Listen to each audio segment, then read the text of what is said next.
ფსიქიკური დაავადებები, კერძოდ შიზოფრენია, გამოიხატება კონტაქტის დაკარგვით გარე სამყაროსთან, საკუთარ თავზე კონცენტრაციით.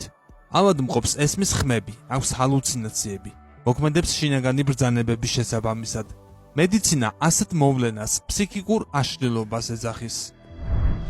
საინტერესოა, როგორ აფასებენ მენტალური მედიცინის მიერ ფსიქიკურ პრობლემებად აღიარებულ განსხვავებულ მდგომარეობებს ეზოთერიკოსები. დავიწყე მაგალითად ერთ-ერთი მდგომარეობით, რომელსაც მედიცინა შიზოფრენიას უწოდებს. დაავადებას ან გადახრას გარკვეული სტანდარტისგან, რაც სოციუმში ადამიანის ფუნქციონირებისათვის არის საჭირო და რის კრიტერიუმებსაც თავად სოციუმი განსაზღვრავს. მაგრამ არა სამედიცინო კუთხით თუ შევხედავთ, ეს არის უბრალოდ ცნობიერების განსხვავებული მდგომარეობა. არსებობენ ადამიანები, რომლებსაც სწორედ ასეთი განსხვავებული ცნობიერება აქვთ, მაგრამ ძალისხმევისა და საკუთარ თავზე მუშაობის შედეგად შეძლეს ამ მდგომარეობის კონტროლი და სოციუმისათვის მისაღებ წევრებად დარჩნენ. ისინი სამყაროს გაცილებით ფართოდ აღიქვამენ, ვიდრე ჩვეულებრივი ჯანმრთელი ადამიანები. თავად ამაზე ბევრს არ საუბრობენ, რადგან იციან, რომ არასწორად გაუგებენ და თანდათანობით უჩნდებათ შიში. ამას საზოგადოებაში არსებული სტერეოტიპებიც აძლიერებს, რაც საბოლოოდ ადამიანის ფსიქიკის სრული შერყევით სრულდება. ამის საპირისპიროდ ზოგიერთი ჯანმრთელი ადამიანი ცდილობს ამ განსხვავებულ ცნობიერებას მიაღწიოს, ეგრეთ წოდებული მესამე თვალის შუბლზე განლაგებული მეექვსე ენერგეტიკული ცენტრის აჯნა ჩაკრის გააქტიურებით.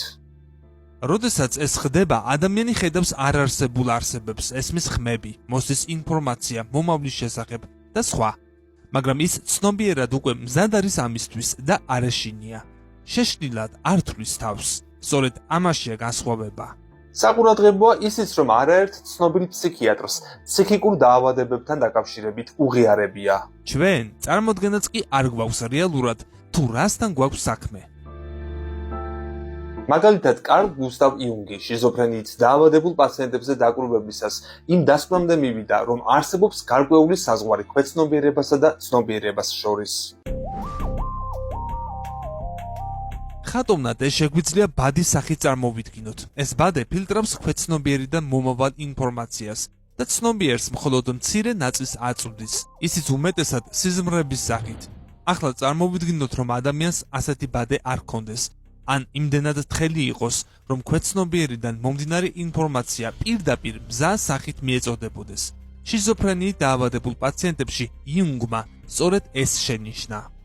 გამოიწერე ჩვენი YouTube არხი. ლინკი ჩაშენებულია მთავარ გვერდზე YouTube-ის სიმბოლო აიკონში.